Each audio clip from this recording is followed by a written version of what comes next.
Naturally, that's easier said than done. We got the anchor out and got to the beach, found a good trail up the hill. The elk were in perfect position, but some wind came right from behind us and the elk scented us and moved away. We couldn't get a shot.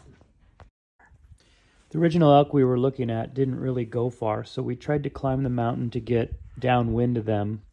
And as we were doing so, these guys, completely separate herd, came from the other side of the hill and stood right there watching us as we climbed. There wasn't a lot we could do to conceal our approach. They had already spotted us. So we just stuck right together and used my tripod to look like an antler and sort of meandered our way right over towards them. We're just gonna walk over here and see if we can get a shot.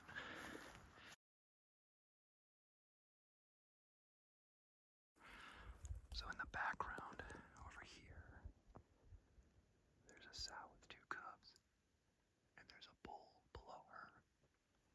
And then we pan over here, and there's a nice little herd of elk. They're at 350 yards, which is just too far for us to shoot. I'm just wondering if they're going to come closer to us or not. And there's another herd that we originally came up for just over the hillside, but we don't want to blow these guys out. So we're going to stop and have lunch. See what it looks like to aim at a bull elk from 350 with a 243. Look at the focus and determination. There's that other bull now. You can see him right there. And you can see the bear right above him. I don't know if it's focusing or not, but right there is the bear. There's the bull. Here's these guys. There's my woman. We have been hunting so many elk today, and we have blown the stock on everything, and we're on our way home. But old Broken Horn stepped out. He's upwind of us, and he's walking to the trail. Stay tuned for more. And his name is Broken Horn. If you can see him, he's right over there. Broken Horn's just going over the hill. And we're gonna run over there and see if we can get him. Hi, Broken Horn. This place is amazingly beautiful. He's about 300 yards away right now. Not far from where we were when we were chasing that herd. Alright, here we go. 1, 2, 3. So, my last video showed us throwing a stock on old Broken Horn. Alas, we weren't able to find him. We looked all over, and now we're heading out the trail. When lo, who should appear up on the top of the mountain, right where we last saw Broken Horn? Why, Broken Horn himself. He's just having a fine old day up there in the sunshine, knowing he outsmarted the dumbest elk hunters in this valley. Good for you, Broken Horn. I hope your horns grow back thicker and stronger and don't break at first combat next year.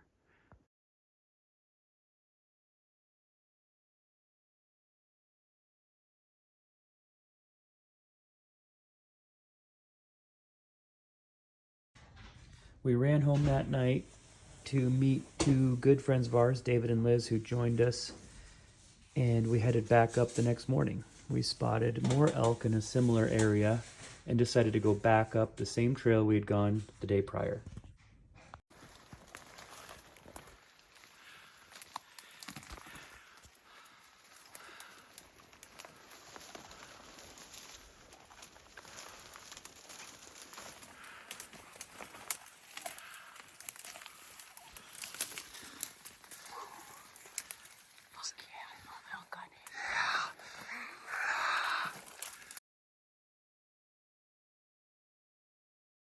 The fog set in. We're not sure what else to do. So we've camped out here and we're having a little bit of lunch. Hopefully the huge bull elk comes to us. Believe it or not, that actually happened. David and I did a little scouting around the valley, and not far from where we'd stopped for lunch, we saw just the barest back of one elk. We ran back and got the ladies and threw a stock on it, not knowing what was really there.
Tiffany made a beautiful shot and he was dead on his feet. We just weren't sure what he was going to do after that first shot, and that bear was not too far away, so she did shoot him again to finish the job. Two more down there. Oh, yeah.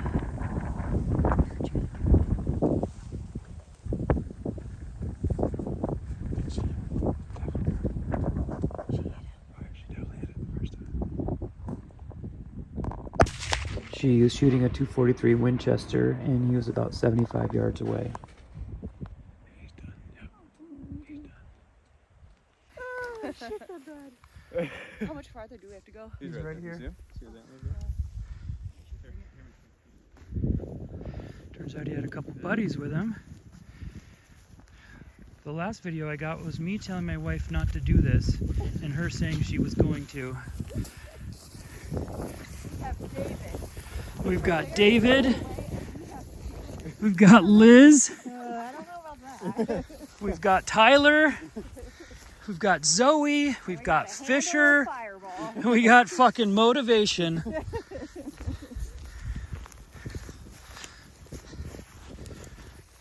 is gonna be a good time. Oh, way to go, Tiffany. God, I'm so happy we can finally fucking talk and we got the blood trail.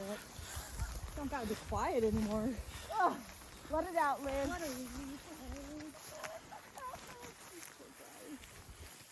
Holy crap, there's a lot of blood.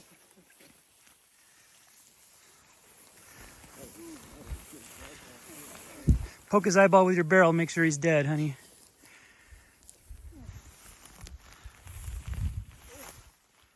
He's dead. Oh, wow. Congratulations. Big one. Woo! Ready, honey? Get to work. Want to do a quick recap or do it tonight? Recap. Yeah, you want to talk about what happened? No. No? I'm not the storyteller.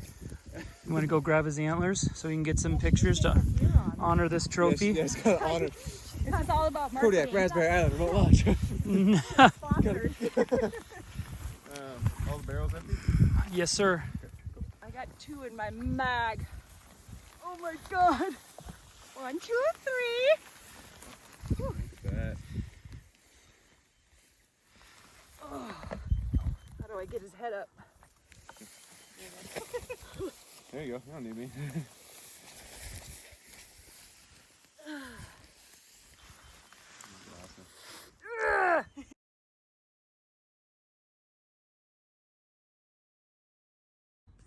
We harvested at about 3 o'clock, and the 4 of us worked our tails off to get him butchered, and David hauled the quarters back up to the top of the ridge so we wouldn't have to come back down the mountain the next day. Set up our bear fence and made it out just at dark at 8 o'clock.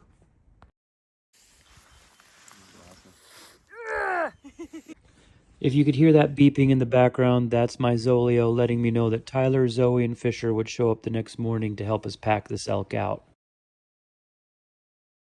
We ran into a few more elk on the way up and got to our meat cache and divvied up the meat and hauled it out. It was a beautiful day again, and we had great helpers.